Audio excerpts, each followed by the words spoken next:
Hey guys, welcome to episode 2 of the Cabal Cast. We've got a few interesting things that have happened this week that we want to dive into. One of the things we want to talk about is a new, what we call bubble format that's going to be releasing this week called Middle School. You may have heard of pre-modern, you've heard of old school, you've heard of 93, 94. So this is kind of along the lines of those. Jason's got something about buy price decreases going across all of the major buy lists. If anybody pays any close attention to the stock market, Hasbro earnings are down. The entire stock market's down.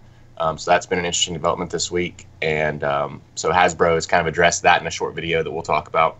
And then there's been some GPs, SCGs, things like that that have been going for standard and modern that are affecting prices and spiking some cards and showing some results. And so we want to go over that as well. So we'll dive right into it, starting off with the bubble format middle school. And if Peter or Jason want to jump in on that, go for it. Personally, I love formats like this. I love bubble formats. I think they're great.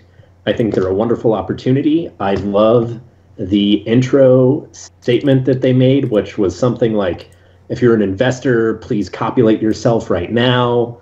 Like, I thought that was great. I like that every version is legal because it makes it more accessible. But I think if this does take off, you're going to see cards like Recurring Nightmare, Survival of the Fittest, stuff that's actually on the reserve list that's legal in that format. Like, Rexer is legal in middle school. How? Yeah. In what world is that okay? I don't care, because I could potentially see it affecting the prices. I know you guys don't necessarily agree with that. You think bubble formats are stupid. You wish they would stop, but I'm all for exploiting a market while it's there. So if this does take off, and personally, I'm totally building land still, because the format looks sweet. Damage uses the stack, and there's mana burn. Yep. It's everything I loved about playing when I was in middle school. Yeah. So I think it's great. I don't mind the short-term spikes, looking into that kind of stuff, trying to figure that out. That's fine. I just don't like it from a perspective of being a noob, and everyone in Magic that I associate with is a lot of young players because of my buddy that runs high school Magic club and things like that. And so they couldn't give a shit about this. But like the next generation of Magic players, like they want to know about the new sets. They want to know about the new cards. They all want to play Commander. That's all they want to play all the time. They like the multiplayer. They like getting together doing that stuff. They don't even know these cards exist. They don't know this format exists. They never will. They'll never care about it. And so I feel like all these bubble formats, the old school, the middle school, the pre-modern, like only players that are very enfranchised now will ever play it. They will never get new blood into these. And that's fine. It's just whoever cares about it this moment are going to be the only people that ever care about it. It's not going, like 6 months from now, no one's going to find this article on middle school that started playing Magic a year and a half ago and be like, oh man, cards from 1996 that I didn't know existed and are weird and the rules don't make any sense to me. I can't wait to play that. You know, so it just from a perspective of being relatively new to the game, like I don't have any nostalgia for those days. And nobody that's starting to play Magic now or within the last 3 or 4 years cares about those at all. And so I just think that they're naturally prohibitive to new people coming in and learning the game. And so it's always going to reach a really small audience. And so I just don't believe in a lot of the prices long term. They're fine short term. People will get excited about it short term, but long term, I just don't believe in any of it at all. So I think it's a pump and dump type of thing for me personally. Yeah. I like the idea of the format because it's a nostalgia-based format. It encompasses extended prior to Onslaught's release, where you had decks like Counter Slivers with Alurin and all the dual lands, and then after Onslaught's release, where they basically just removed the dual lands that were evergreen and extended, and this was that field. So it allows people playing from like 2000 to 2003 play a format that was really vibrant, but outside of those people, I can't imagine a lot of other new players coming into this format and actually wanting to take part in this. So I'm kind of at odds with it. Like, one of my favorite decks of all time exists in this format, and whether it's good or bad, it doesn't matter. Financially, it makes no difference. Red White Slide to me is my favorite deck. but no cards from that deck are on the reserve list. But another deck that I played that I love, Alurin, sure has cards on the reserve list. So that will affect me if this format takes off. So I mean, I think it has a longevity, though, because old school exists, and it's been driving, I mean, a full set of power from IECE is what, 5K now? I think so, yeah. There's that, what was it, the Beats Inked Ruby for like 1,500 or something? Yeah. Like, yeah, those prices are going crazy. And if this format holds and picks up a little bit of popularity the same kind of way that, what is it? The other version of this format. Pre-modern. Pre-modern moves. Yeah, where Force is banned. Yeah. We might see a little traction. I mean, this is the US version of pre-modern. Yeah. You know, same thing. I'm excited to see how it works at Eternal Weekend. Yeah. I'm hoping, I mean, I know it's short notice, but I'm really hoping that it actually performs well there and that you see even just like an 8-man event fire, I'd be happy with. Yeah. I mean, you know, we've had Frontier, Pauper was basically a bubble for a little bit and then disappeared off the face of the earth. I mean, Brawl. Yeah. Immortal Sun was $25-$30 for a non-foil because of Brawl.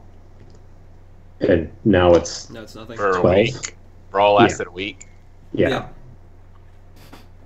It's officially gone from Moto. I just, to me, all these formats are the bourgeoisie of Magic. And I just don't see the wide and long-term appeal of them. Yeah. But you don't like Migos? You're not bad and bougie? What's wrong with you? No, I am. But I just don't see the wide appeal to the new masses coming in, the new players, the new blood. Sure. Yeah. Like, to me, these formats are just always going to be limited in their players, and as soon as any of those players start leaving, no new players are coming in. Yeah. That's fair. So, but you guys have the nostalgia for it. Y'all are talking about decks I don't know exist. You know, so that's just my perspective from only having played for like a couple of years. And I get that, and I think this format might make a nice place for people to play who want to get into Legacy but are afraid of Legacy. Like, sure, Force of Will still exists in this format, and it is an expensive card, but there are a handful of Legacy decks that exist in this format that you can basically play before you have to dedicate to buying all the high-end Legacy cards. Yeah. Isn't that what Burn exists for? Yeah. In every format? Oh, well, you have Goblins here, and you have, I think... You do have Goblins. You have some really janky elf cards to play. You don't have Skull Clamp yet. Yeah, you don't have Skull Clamp, but you get elves with Cradle. Yeah. And I'm looking in Recurring Nightmares and banned, so you can play like a Nick Fit style deck that's just green-black value. Like, those kind of decks will exist, and people can buy in. Nick Fit people, man. They're the best. They are an interesting breed. Reading those tournament reports it's great. Amazing. Yeah. But it gives people this area to play in that doesn't currently exist and might move some players into Legacy. I don't know if this format is going to be one that holds a player base of a constant number of players that we'll see funnel in from Standard to Modern to middle school into Legacy. Yeah. But there exists that kind of walk-down opportunity. Yeah, the pipeline's there. It's just whether or not it actually gets used. Yeah. So buy price decrease. So paying attention to buy lists over the last 6-8 months. For a while there, Card Kingdom and Abu were at war with each other on who could have the best old school buy prices. And I noticed about a month ago, and I actually mentioned it in our Discord, hey, look at Abu's credit bump. And they tanked all of their cash buy prices on like old school power. But they added a 200% credit bonus. Wow. Right. So they would buy like a $1,200 cash for a jet from Unlimited, but they would pay 3,600 credit. And they're known for being really high sell prices too, though, right? Yeah. Okay. So they kind of try to lure you in a little bit with that. Admittedly. Yeah. And then Card Kingdom and Star City also lowered a large number of their buy prices. And this came about, I've been watching it, but then I knew someone else was aware of it because there were a couple tweets that went out that said, hey, has anybody noticed this? And some people said they were going to start being more conservative in their buys because of it. Mm-hmm. And then the very next week, Hasbro announced their earnings sucked because Toys R Us wasn't around. Yeah, no insider information there, probably. No, not at all. Yeah, no, never. So I've seen people that are just, oh, the sky is falling, the game is over, this is the end of Magic, blah, blah. Hasbro's going to get sold. Thanks, Alpha Investments, for that. I personally, I don't think the sky's falling. This game's been around for 25 years.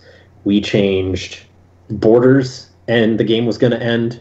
Damage stopped using the stack, and the game was going to end. I quit the game when Damage stopped using the stack, hence the nostalgia for middle school. Right, because came back later. Brought that back, Yeah, came back later. It's fine, but to me, it's a whole lot of hot air. It's just old school happened. Everyone gobbled it up because we were in an economic boom in Magic. Yep. And now all of a sudden you're seeing the other end of that curve where stuff's starting to slow down. You're not going to have flying men overnight go from 50 cents to $12 from Arabian Nights. Yeah, we're just in a correction just like the regular market is. Yeah, and it's, people got a little crazy, and now they all realize they got a little crazy. Yeah, and you got to deal with it. So yeah.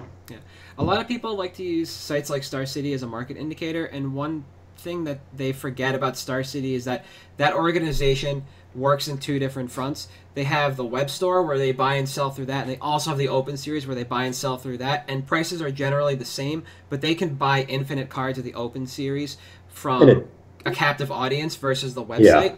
And it almost seems like on the occasion when Star City likes to run teams for the Pro Tours and Grand Prix and things like that, they cut their buy lists to try and keep margins high. And if people were to go years back when they got rid of their team for the Pro Tour, Pete Hoffling actually made an announcement about that, and buy prices corrected back up shortly thereafter. Another thing that Star City likes to do is cut buy lists and then maybe a week or so later announce that they're doing an additional 50% credit on top of buy list to make things look the same as they were before, when in reality prices have stayed the same because cash value dropped, but credit keeps it at the same amount. So trying to use them as a market indicator or a barometer isn't the greatest option. ABU can also be a little difficult, especially when it comes to power. If you keep an eye on their inventory, you'll notice that they just stack really deep graded power and graded duels. So a lot of their buy prices were astounding on these pieces because it's seemingly they wanted them to be graded, move at a higher price, and just make a larger margin.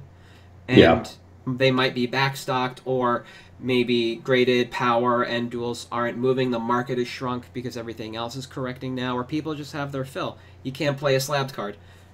Yeah, old school would have no use for a graded piece of power. So, I mean, if it's a 6, maybe you just cut the slab apart and play generally it. Generally speaking, you don't want to overpay to crack it.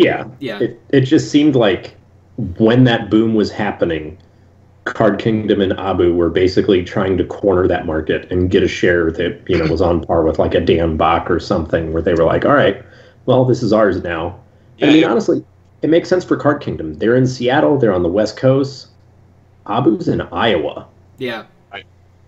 It was actually interesting to watch from a CardSphere perspective, too, because I was pretty heavy into doing all the churn on CardSphere and stuff on my own when all this started happening. And generally speaking on CardSphere, because the way it works is you can offer a percentage of whatever you want to pay on a card off of the index price, right? And so, like, when CardSphere kind of launched, it's like 75% of index was actually a pretty good sale, and almost generally beat everything you could find. And when this all started happening, it got to where about 85% sometimes wasn't beating Card Kingdom buy lists. Yeah. You had to really start checking, because what used to be a good offer necessarily wasn't anymore, because Card Kingdom and Abu started really cranking up their buy lists. And I don't know that it was in response to CardSphere, because I don't know that CardSphere is enough of a market mover for that yet. But it was interesting to watch the fact that what was a good offer was no longer once these buy lists really started cranking up their prices. And now that's kind of trending back in the other direction again, I've noticed. Just watching that stuff. So it definitely fits what you're saying. Yeah. So, Hasbro earnings? Yeah, all right, look, they even said it in the announcement. Toys R Us closed, Hasbro's toy branch was not equipped to lose its last major retailer. Sure, they sell some on Amazon, but you go to a department store like a Walmart or a Target, they've got like half an aisle of Hasbro toys, and it's whatever's in style. Whereas you go to Toys R Us when they were open, rest in peace, Jeffrey, and you had 4 aisles of just stocked action figures, and that just doesn't happen. So of course their earnings are down. Yep. They're going to adapt. It's not going to change the way Wizards of the Coast has been run. They're still making money hand over fist on good sets again, I think. And I don't think Hasbro sells. I don't think they sell Wizards of the Coast. I don't think this changes that at all. They had a down year. They still turned a profit. They're not at risk of like, oh man, we're way in the red. Let's hemorrhage our most profitable branch. And I don't think Wizards is going anywhere. I don't know about you guys. I just don't think it's happening. No, Wizards is a popular brand for Hasbro to own, and it gets them into a market that they're not necessarily in.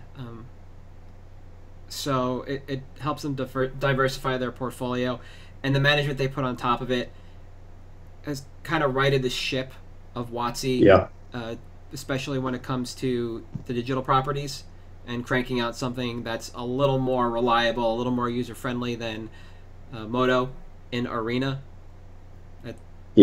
So much better. The other thing is, and I didn't look into it, I've heard that Toys R Us might be opening back up as a brand. I've heard that. Yeah, so they filed Chapter 11, so they're restructuring, and someone, basically bought in and said, okay, well, we're going to reopen some of our stores with a different model. Who knows when that's going to happen? Yeah. Or what it's going to look like? I mean, but I still think, like you said, Arena is a good product that they've delivered. WotC messes everything up on the internet. So far, Arena, besides being super grindy, is fine. Yeah. I mean, I think so. Just from the perspective of, like I said, I'm a noob, and so I work with a lot of new players, and Arena got a lot of people really excited about it, especially this next generation, because they are all plugged into whatever is online. They're plugged into whatever is being streamed. They play Fortnite 24/7. That's what the next generation of players does. So if you want to reach them, you need to have some kind of streamable, easy to understand, easy to interact with game side of it on the computer. And you can get people in a paper that way. And we got a lot of students, tons of freshmen join the high school club this year that also play Arena. It was the biggest freshman joining we've ever had for the club. And so that was, and my little brother's actually one of them. So that was fun too. Nice. So, nice. But going back to the earnings report, one of the interesting things I found was that the operating profit in the U.S. and Canada was actually up 4%. It was internationally that they were down 50% in profit internationally, and they were up 100% in profit in their entertainment and licensing. So I don't know exactly what that means, but as far as the U.S. and Canada goes, their operating profit from quarter last year was actually up. It was international where they tanked super hard. Do you remember what released this time last year in Magic? The October HasCon set, right?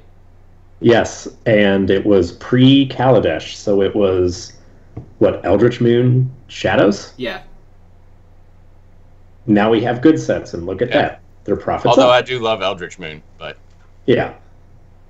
Yeah, we were just getting Ixalan at this time last year. Yeah. So... I played in Pro. So I don't think the earnings are as awful as are imagined. So... No, I don't think so either. The one thing I did not look at to see what happened was where it was announced. I know that the Hasbro CEO was on Jim Cramer's show. Right. And there's a nice 30-second clip about the forced entry of Magic the Gathering into esports from that. Not a whole lot of information, but it sounds like shoehorning Arena to be the esports vehicle. Which it absolutely should be. It should be. They want to take it mobile, which is great. It's got to compete. It should be. Yeah, it's got to compete with Hearthstone, which was built for mobile first. But my question on this is, how do you use Arena to play larger events? You can do it at the Pro Tour once you get to a certain point with the field, but bringing in 200 plus players to sit them in front of computers for Arena does not seem like the greatest esports experience. We're not talking about League of Legends. We're not talking about Fortnite, where you can bring Overwatch two teams onto a stage and you just have 5 or 6 players on each side battle it out in front of an audience, and they get to watch what's going on the big screen in front of them. This is a 1v1 game. Yeah, I will admit, I am biased because my store hosts esports events. I think this is an awful idea. I don't think they should do it. If you want to turn Magic into some type of spectator thing, do what WSOP did. Put a camera down at the bottom of the table where the other player plays their hand. That is perfect. Put it back on ESPN. Do something like that with it. Don't try to turn it into esports. I just don't think the platform can support it. Granted, they're making some good decisions with Arena. I don't think Wizards knows how to network to save their life. If they tried to have Arena host a 200-person event and run the bracket, I think Wizards headquarters would burn to the ground. Don't do esports with it. I don't think they should try to force their way into it. If you're talking about streaming, then look at Hearthstone streams. Yeah, there's a million of them. You look at the most popular ones, and they only have like 400 to 500 people watching at a time. Mm-hmm.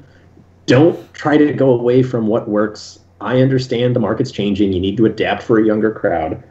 I think Arena does a good job of that. You don't need to break it into esports. You can just stick to Twitch and stream it there. But going, like you said, Overwatch or League of Legends or Smash Brothers even, it's not going to happen. Don't try to force it. It's a bad idea. Just go WSOP.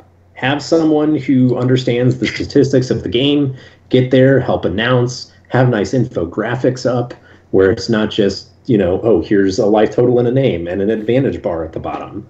Like, it boggles my mind. And the production value of Magic currently is awful. Yeah, it doesn't matter who you are. Everybody's production value is low. Nobody's cracked the code.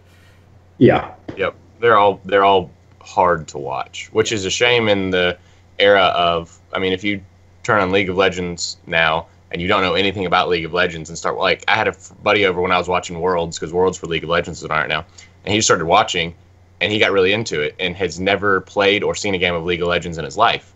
But the casters for all the memes about them are generally very knowledgeable what they're saying.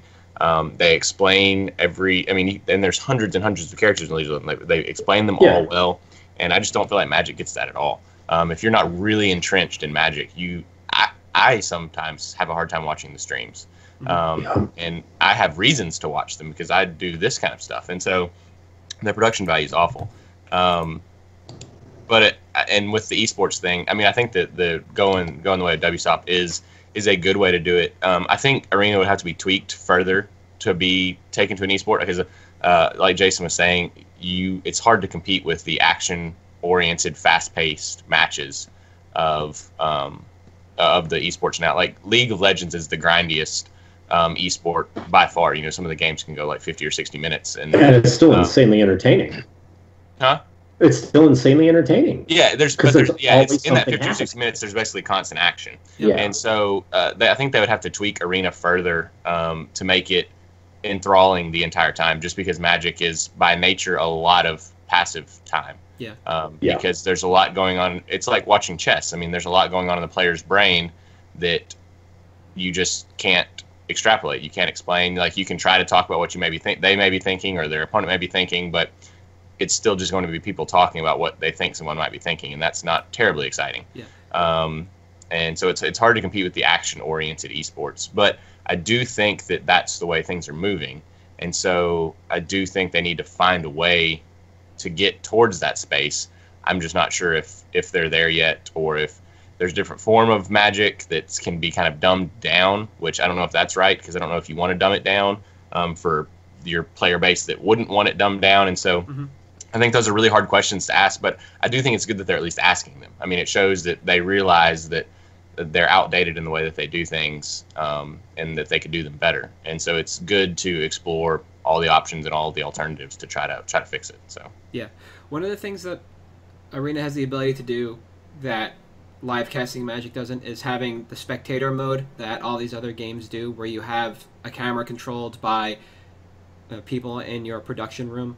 They can move around the map easily, see what's going on, move from character to character in these other games, and see what items they've picked up, how they've skill treed, or just what they're doing.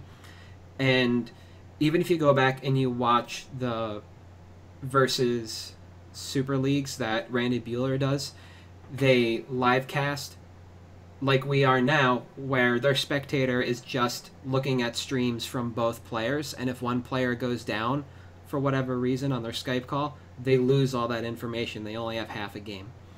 If Arena has a programmed in spectator mode that is a third person that can see both hands, can see what's going on the board, look at things effectively, bring up card text as they mouse over them, that makes bringing in an audience a lot easier, and it makes the game more attractive to look at. It still doesn't help the fact, and this is how I look at Arena, if you can't play Storm and have it make sense in any medium, then it's not ready for Magic yet. And that's fair. Spellcasting on Arena works. It's not bad. I've yet to see a Storm counter because it only has Standard, and generally speaking, if I'm casting multiple spells in a turn, I'm playing red, and I'm either winning or losing at that point. Yeah. But I don't think it's equipped to handle the expanding mana pool that Storm uses, the resource count that it needs, fanning out a graveyard, looking at it easily. The slider to look back and forth is kind of intuitive, but you can burn your clock really quickly just looking at your graveyard and trying to figure out what's going on there. There's some things... It's also really annoying that the clock keeps running while animations go through. Yes.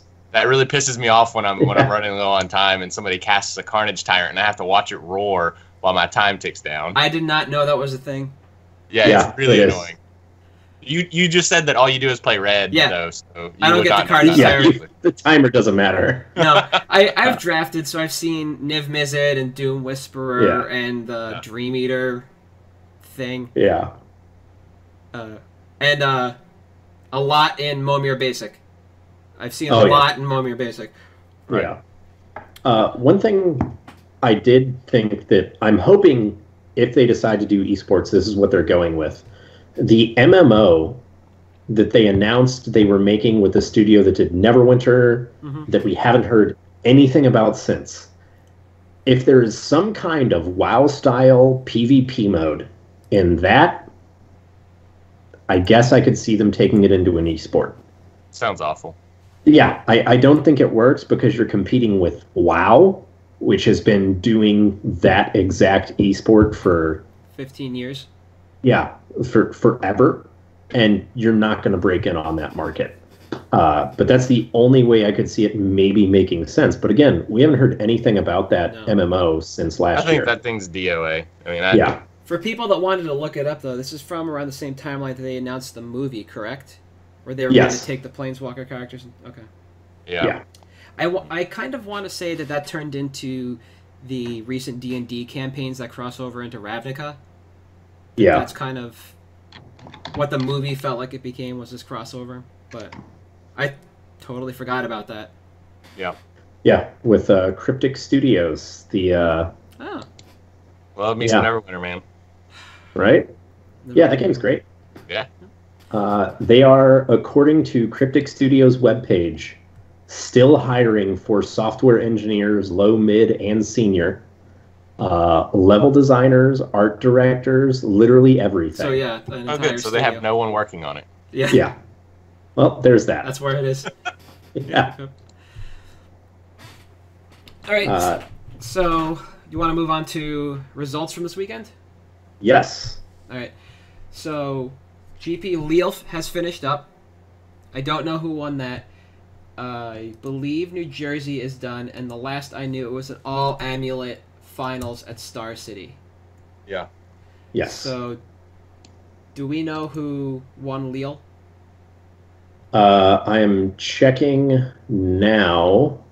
I know Jersey had the two top eights. First off, were insane because they were so very different. one to the other, which, I mean, granted, that usually happens with the European and American metagame. Yes. But this was significantly more so than usual, Yes. I feel like. There are two common threads between the two, I believe. And after that, so there is Jeskai control in both. Yes. The builds of which are going to take a little while to figure out. But in New Jersey and in Lille, in the top 8, there was one each. Is it Phoenix deck? Yes. So if anybody's on that hype train, I think you missed the boat. Yeah. Well, getting on now is a bad idea, but if you're on it, you might want to get off or you might want to hold on. I don't know. You definitely don't want to get on now. No, definitely not.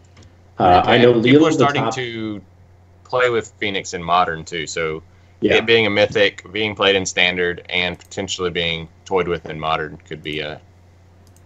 Mono Red won Lille. Wow. So he beat Nassif on that Experimental Frenzy brew. Wait. And Nassif on Mono Blue. Mono Blue Tempo. All right, I have the Lille top 8. That's what I run in Arena. Yeah.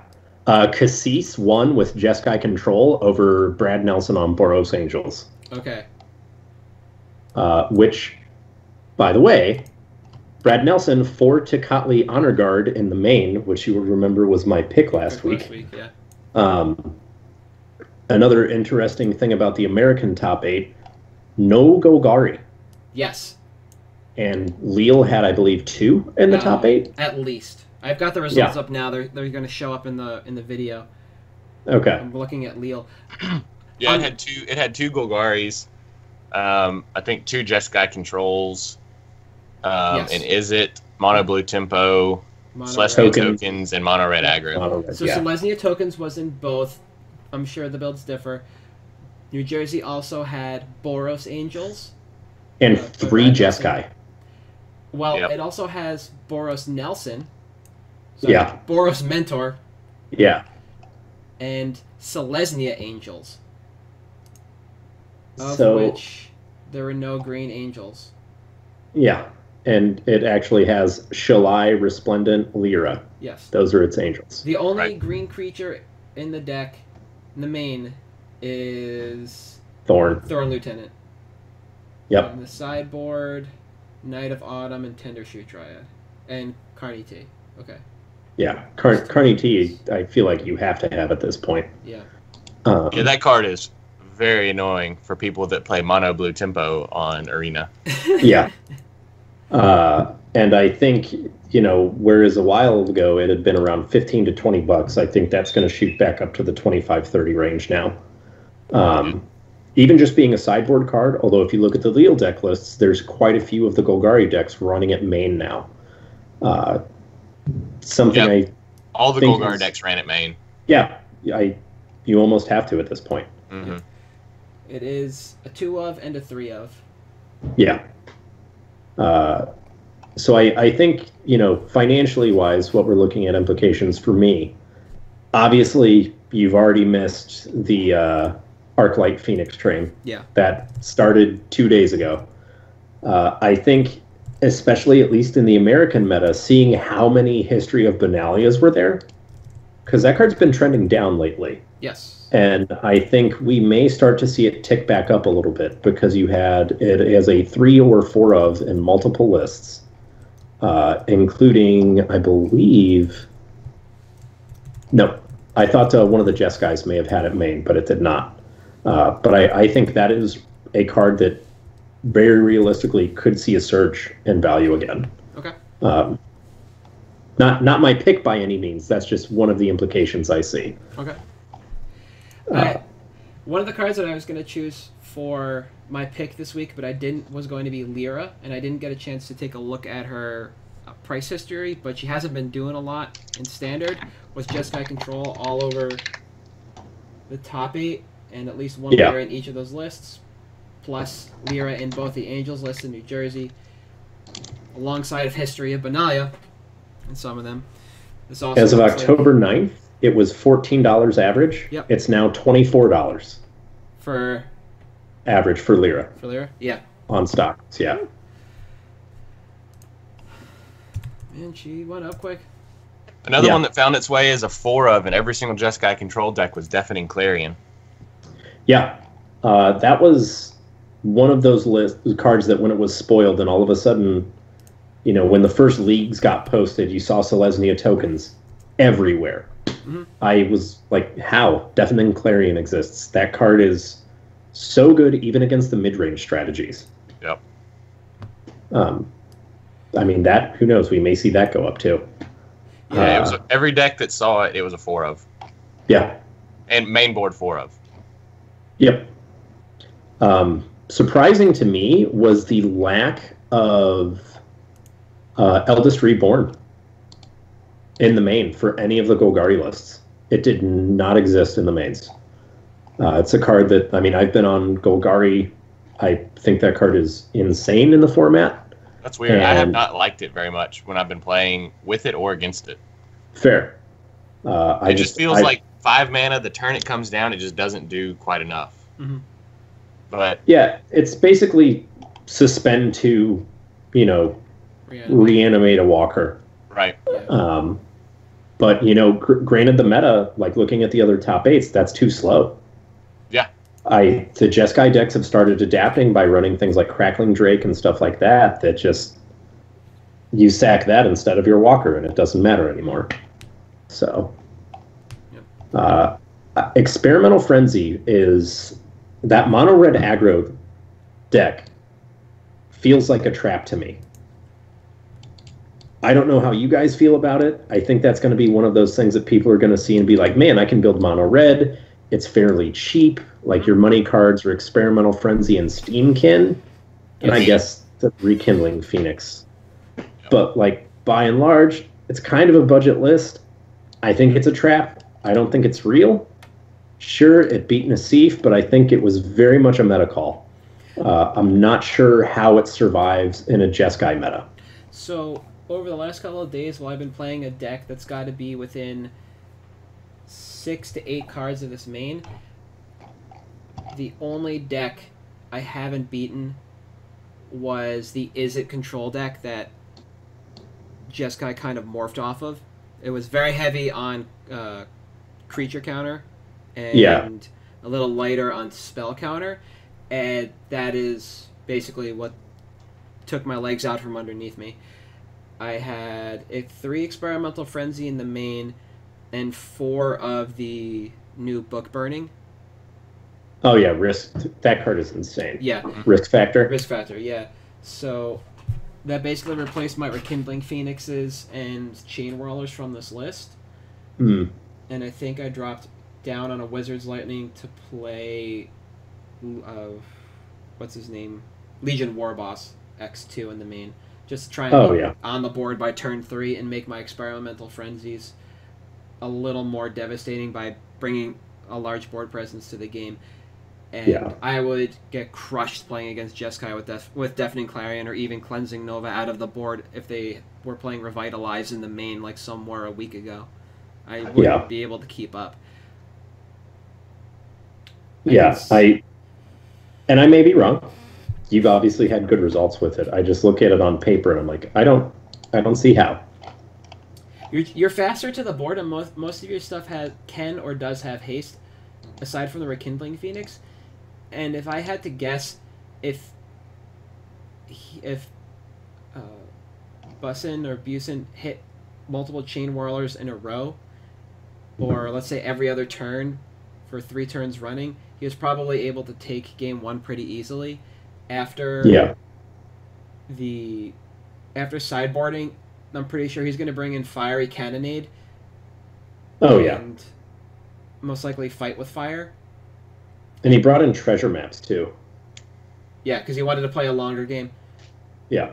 Yep, that makes sense. Do you have any none? You have 1 pirate? Yeah, okay. You have 1 pirate. Yeah. Everything else gets wrecked. Yeah, well, your Chain Whirler lives just based on Virtue, and so does your Phoenix. Yeah. His sideboard most likely is what won him games 2 and or 3. Yeah, he the sideboard, the games where he had treasure map, especially like in the semis, that card was insane for him the whole weekend. It was just really good. There's not a lot to do once you hit 4 or 5 mana without Experimental Frenzy on the board. That's the thing I found playing basically this deck. And having Experimental Frenzy on board with 5 mana can sometimes allow you to play 3 spells in a given turn, and that's just too much for a lot of decks to handle. Yeah. I don't even know if Jeskai has a way to get it off the board once it's landed. Not main usually. You know, they've got like Seal Away. Okay. No, that's creatures only. Yeah, so it's got to be like Invoke the Divine or Ixalan's Binding. Yep. But those are basically your only ones. Yep. All right. Once it's there, it's there. It's not going anywhere. So with these in, and on our way out, off the air, what are you guys looking at for picks for this week? Cody said, what was it? The checklands for you were a good one? Yeah, so I'm going to kind of continue my theme here, and I'm kind of going to go based off demand of what I see, just because I do a lot of the selling. And something that everybody's hunting right now, and nobody seems to be selling, is the Dominaria checklands. Those are really, really hot right now. Collective Brutality.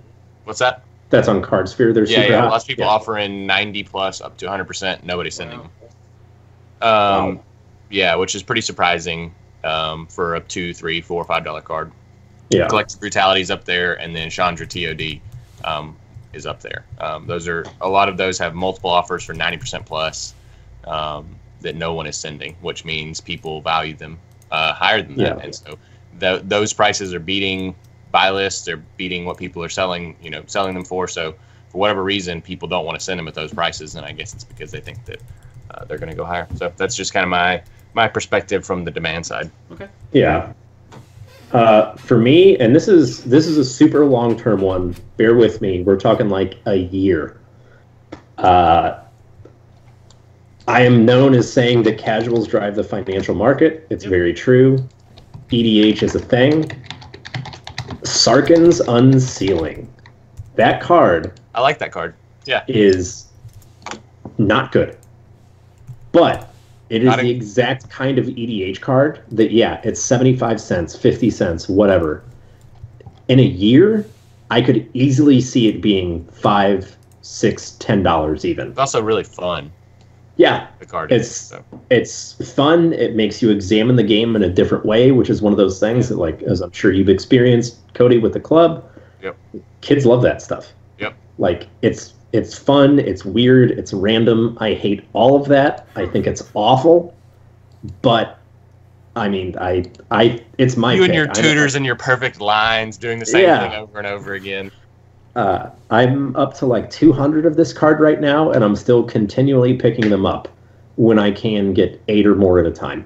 I get it as a throw-in on as many trades as possible. I think, you spend $100 on them, and a year you double your money. Yeah.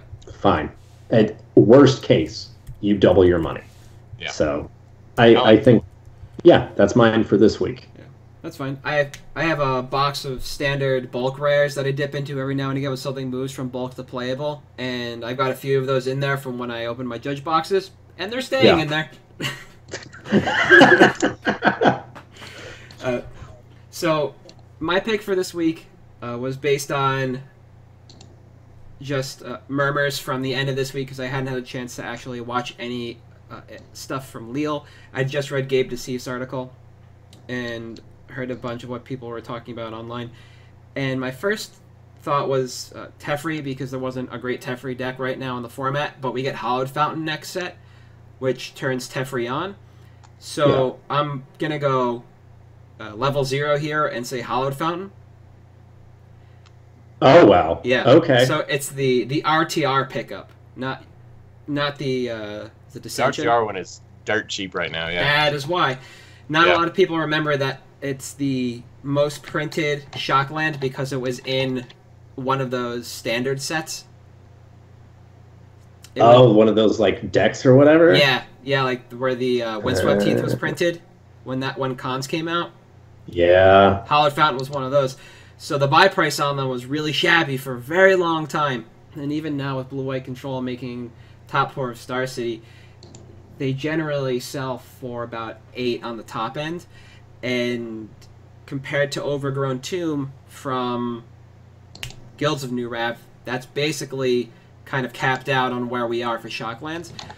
But Hollowed Fountain opens up a better mana base for Jeskai control, and it opens up a mana base for Esper. Blue White. Yeah. And we get Naya in the next set as... Oh, no, sorry, Bant in the next set where it contributes. So my and we pick get is... Azorius in the next set as well, right? Yep, that's why... Oh, man. Yeah, there's $7 on TCG low, and there's like 4, 5, 9 all around that price. Yeah, I've gotten a bunch on Cardsphere for $5.50, $5. Yeah. So traditionally, for whatever reason in Modern, Hollowed Fountain is one of the least expensive Shocklands. Last year when I was selling out of my extras, nobody wanted to pay more than $3 or $4 a pop for it when I was able to sell Stomping Grounds and Blood Crypts for 8s. Yep. So this might be the time now where we actually see, while it'll be an influx of supply, we should see a big uptick in demand as we have a large number of standard players in the game right now. Yeah. And when standard's good, people play. Yep. Yeah. I like that one. Good pick. Yeah, the barrier to entry for Modern Blue White Control, if you're playing standard, is just Jace, and he's kind of comparable in price to Teferi. So, now this is something that I expect to pick up from now through Christmas when people are looking to get out of some cards, and hold for a couple of weeks after. What's the next set? Archie RTR 2? It's not Allegiances, I think. Yeah, I thought it was Legions or something. I would expect to hold for maybe a month after that at max, and that's when I think if you're going to buy in now, you could probably start dumping for a profit, most likely to other players just in terms of trade. Buylist might take a little longer, like you might have to wait for whenever the first PT of 2019 is, because we're going to have 6, and I don't remember the schedule. Columbus, I think, in January or February is the first one. So then there you go. That might be what pops it if it's like right after Jason's coming to see me in Dallas. Nice. Yeah, that's right. Oh boy. Yeah. Mine would be, obviously, if I was unloading, it would be Buylist.